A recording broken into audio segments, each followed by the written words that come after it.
let's go through my March TBR. We have a lot of thick books that I'm hoping to get to. If you like a bookish account and bookish videos, then follow along. The month of February, I was supposed to read a lot more than I actually got to, which is okay as it is my own timeline. So some of these I'm already in the middle of, and so I think I will actually finish a lot of books in March, even though it's not start to finish. First up, I am reading an arc. It is my first arc of the year, and I'm so honored that it is from my friend Lindsay here in the bookish community. She wrote a gothic book, and it is called The Thorns We Inherit. So excited. I have already started this in February. I'm not very far in though. I am going to finish this here in March and report back with a review, but this does come out in April. If you want a new gothic read, I would make sure that this is on your TBR. I have several buddy reads this month, and one of them is The Second Death of Locke. Very excited to jump into this. I am all about the lady knight hype that is happening in books lately, and this is one that is about a lady knight, and it is also gothic. Two things that are my jam. So I'm going to read this with my good friend Jillian. She is such a sweetheart. I think it will be so fun to read this with her. The Sword of Kaigen.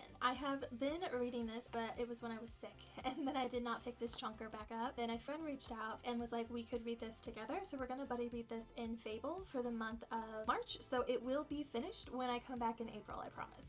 It's not that I don't like it, but it is that the writing seems to be more of telling and less of showing, and that is not my favorite writing style, but I am hoping that I will get more attached as I get further into it. Dungeon Crawler Carl. This is also one I've been reading for a minute. If you've been here, I am reading this as a buddy read with my fiance. I am immersive reading on my Kindle with the audio, and she is physically reading the book. We only read it once to twice a week. It's just such a fun time to discuss the chapters together. The Strength of the Few. This is one I really wanted to fit in last month. I just did not get to it with everything else that was going on, and so the cliffhanger that happened when I finished in January, whoa, that sun is bright. I am definitely going to start this in March, and I cannot wait to see what happens. I'm so happy that I now have a physical copy. I got this for my birthday. Royal Assassin! I wouldn't say necessarily looking forward, as it's kind of a little sad, but I am really wanting to know more about Fitz's world and his time and see him age up a bit and get more into the world, as we didn't really go very far in book 1. We're slowly building as he gets older. I might go on and read book 3. It really just depends on time and where I'm at with my other books. Outside of physical books,